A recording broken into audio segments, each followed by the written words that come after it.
কিয়ামতের ময়দানে কি আপনার আহাল পরিবারকে আপনি মনে রাখতে পারবেন?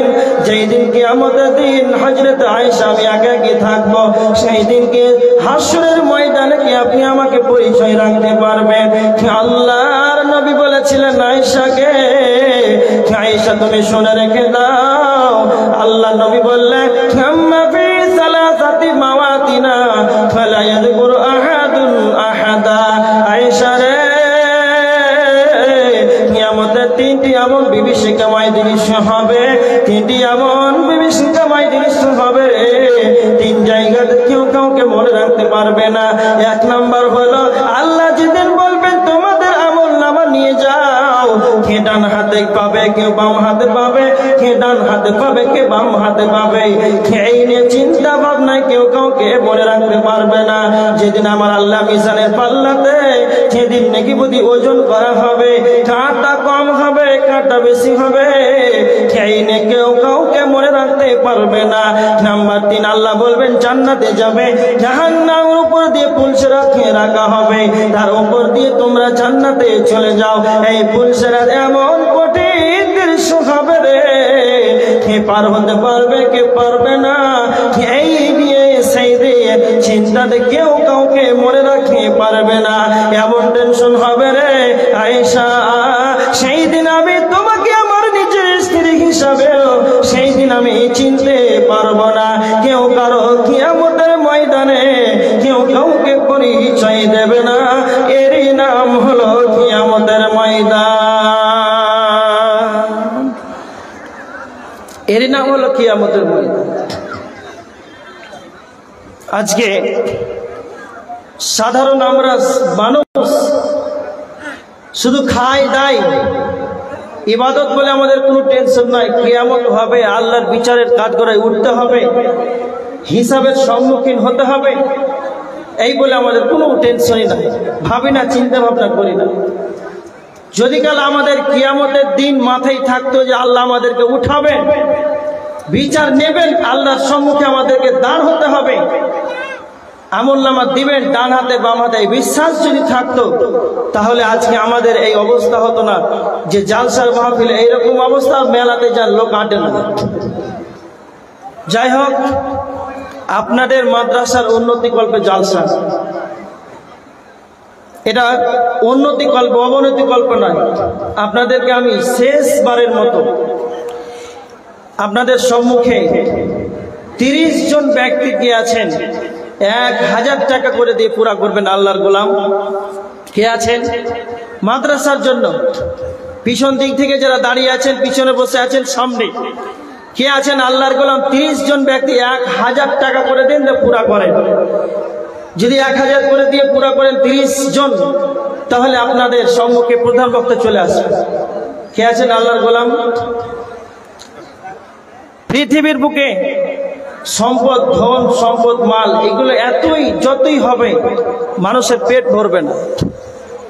আদম সন্তানকে যদি মাঠ ভর্তি সম্পদ পরিণত করে দেওয়া হয় তো সে বলবে আল্লাহ আর একটা যদি মাঠ পেতাম তাহলে ভালো হতো। তৃতীয় যদি দেওয়া হয় তো বলবে আল্লাহ আর একটা পেতে ভালো হতো। আল্লাহ রাসূল সর্বশেষ কথা বলছেন, ওয়ালা ইয়ামলাউ জাফা ইবনে আদম ইল্লা তুরাব, আদম সন্তানদের মাটি ছাড়া এদের কোনোদিন পেট ভরবে না। আদম সন্তান বুড়ি হয়ে যায়, আদম সন্তান বুড়ি হয়ে যায়, কিন্তু আদম সন্তানের 2টা খাসলত কোনোদিন বুড়ায় না। একটা হচ্ছে আল হিরসু আলাল মাল, আল হিরসু আলাল উমর। আল্লাহ রাসূল বলেছেন যে সে মনে মনে ভাবে যে আল্লাহ আমার জন্য আরো বয়সটা আরো যেন বৃদ্ধি হয়, বয়স যেন আমার আরো বাড়ে, এটা সে মনে মনে ধারণা। আর কি মনে ভাবে? সে ভাবে যে আল্লাহ আমার জন্য মাল আরো হয়, মাল ধন সম্পদ যেন আরো হয়, এটা তারা চিন্তা ভাবনা করে। কে আছেন আল্লাহর গোলাম? 5। এদিকে দেখেন, আপনাদের সম্মুখে আমি 30 জন ব্যক্তি 1000 টাকা করে চেয়েছে। আপনারা উঠেন, এক এক করে উঠেন, দিতে শুরু করেন। আল্লাহ নবী বলছেন ইন্না লিকুল্লি উম্মাতিন ফিতনা, প্রত্যেকটা নবীর যুগে এক একটি ফিতনা ছিল, আর আমার উম্মতে মুহাম্মাদিন ধার বাকি নাকি? ইসমাইল নামে 1000 টাকা দিলেন, সকালে দিয়ে দিবেন। আপনারা কেউ লিখান 1000 টাকা 30 জন ব্যক্তি, একজন হল, আর 29 জন দেন, 2 জন হন 500 টাকা করে, 2 জন দেন 1000। কে আছেন আল্লাহর গোলাম? আল্লাহ রাসূল সাল্লাল্লাহু আলাইহি ওয়াসাল্লাম বলেছেন, ইন্না লিকুল্লি উম্মাতিন ফিতনা। প্রত্যেকটা নবীর, প্রত্যেকটা যুগে, প্রত্যেকটা নবীর এক একটা ফিতনা ছিল। আমার উম্মতের ফিতনা হলো ফিতনাতু উম্মতি মাল, মাল, মাল। আমার নবী মুহাম্মদ সাল্লাল্লাহু আলাইহি ওয়াসাল্লাম তিনি বলেছেন যে আমার উম্মতের মধ্যে সবচাইতে বড় ফিতনা হলো মাল। এই মাল আল্লাহ দেবেন, আর এই মালকে যদি সঠিক পন্থায় যদি ব্যবহার না করতে পারে, খরচা যদি না করতে পারে, তাহলে এই মাল কিয়ামতের দিন আপনার বিরুদ্ধে হয়ে যাবে। এই মাল, এই ধন সম্পদ আপনার জন্য ফিতনা হয়ে যাবে। কেমন? আল্লাহ সুবহানাহু ওয়া তাআলা সূরা কাহফের 46 নম্বর আয়াতের ভিতরে আল্লাহ বলেছেন, আল মালু ওয়াল বানুনা জিনাতুল হায়াতিদ দুনিয়া। ধন সম্পদ, মাল, সন্তান, সন্তানাদি এগুলো হচ্ছে সৌন্দর্য। কথা বলেন, এগুলো হচ্ছে সৌন্দর্য। তারপরে আল্লাহ রাসূল সাল্লাল্লাহু আলাইহি ওয়াসাল্লাম বলেছেন সূরা তাগাবুনের 15 নম্বর আয়াত, ইন্নামা আমওয়ালুকুম ওয়া আওলাদুকুম ফিতনা। ধন সম্পদ, মাল এগুলো হচ্ছে সন্তানাদি, এগুলো হচ্ছে ফিতনা, এগুলো হচ্ছে ফিতনা। কেমন? আপনার মাল আছে, জমি জায়গা আছে, জমিতে ফসল আছে, মাদ্রাসায় জলসার আয়োজন করা হয়েছে, বলছেন মাদ্রাসায় দান দেন। আর আব্বার মারা হলো 20 দিন, কাল 3 জুমা হিসেবে দোয়া করেন। ইনার আব্বা মারা গেছেন সোনাপুরের নাসিরউদ্দিন, তিনার আব্বা মারা গেছেন। তো তিনি 2000 টাকা দান করেছেন। আল্লাহ যে উদ্দেশ্যে দান করেছে, আল্লাহ তিনি তার উদ্দেশ্যকে পূরণ করো।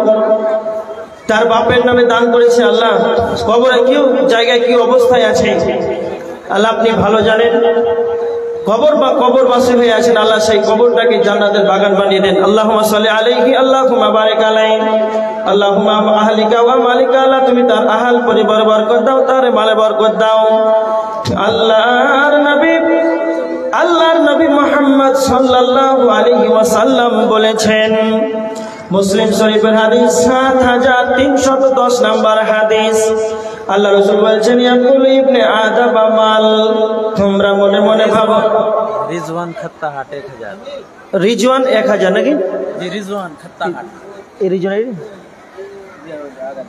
রিজওয়ান 1000, আর এদিকে 2000, 4000 হলো। আর 26 জন বাকি আছেন। কে আছেন? আল্লাহর গোলাম। এই 26 জন দিয়ে পুরা করেন। আমাদের আকাঙ্ক্ষিত আজকে প্রধান বক্তা তিনি এখন উপস্থিত আছেন। 26 জন লাগবে, পুরা করেন, ছেড়ে দেবেন। আল্লাহ রাসূল বলেছেন, ইয়াকুল ইবনে আদম মাল। আদম সন্তান মনে মনে ভাবে মাল আমার, মাল আমার, আমার মাল।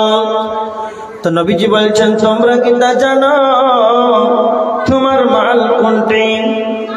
এই রিজাল হলো পুরাতন।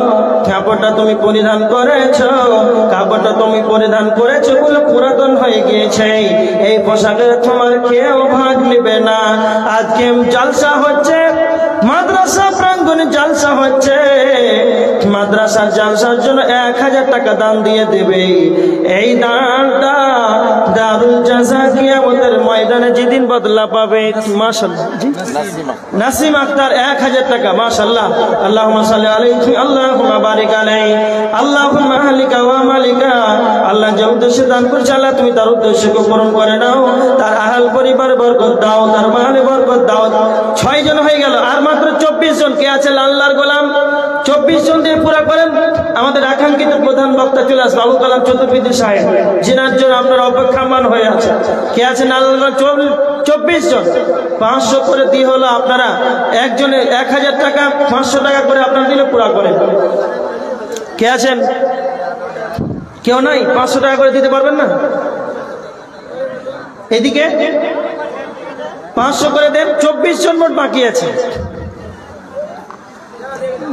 তা আল্লাহ রাসূল সাল্লাল্লাহু আলাইহি ওয়াসাল্লাম বলেছেন,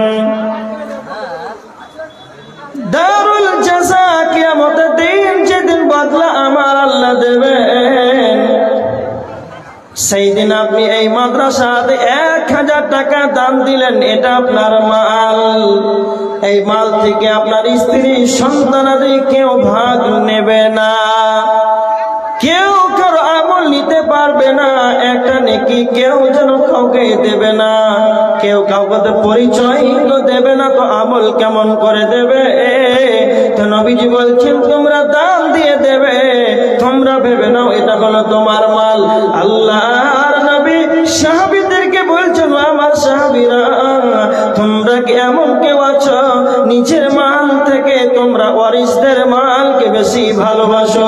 তোমরা তোমাদের ভিতরে এমন কেউ আছে কি নিজের মাল চাইতে ওয়ারিসদের মালকে বেশি ভালোবাসবে, অন্যের মালকে বেশি ভালোবাসবে? সাহাবীরা বললেন, না আল্লাহর নবী, এমন কেউ কি আছে নিজের মালের চাইতে ওয়ারিসদের মালকে কেউ কি বেশি ভালোবাসবে? আল্লাহর নবী বলছেন, সাহাবীরা রে, তুমি যেটা আল্লাহর রাস্তায় দান করবে, তুমি যেটা আল্লাহর রাস্তায় দান করবে সেটা তোমার মাল, আর যেটা তুমি রেখে দিলে সেটা তোমার ওয়ারিসদের মাল। সেটা তুমি দিলে না, এটা তোমার ওয়ারিসদের মাল। তুমি যেটা দিলে না, তো তুমি বুঝে নাও তুমি তোমার ওয়ারিসদের অন্যের মালকে তুমি ভালোবেসেছো, তুমি নিজের মালকে ভালোবাসো নাই। তোমার নিজের ঘামে রক্ত পানি করা টাকাকে মসজিদ মাদ্রাসায় আল্লাহ রাস্তায় খরচা করতে হবে, এটা তোমার নিজের মাল। যে আল্লাহর গোলাম কে আছে 500 টাকা করে দেন।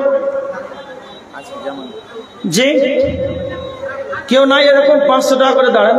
24 জন ব্যক্তি সব দিয়ে দিয়েছেন নাকি?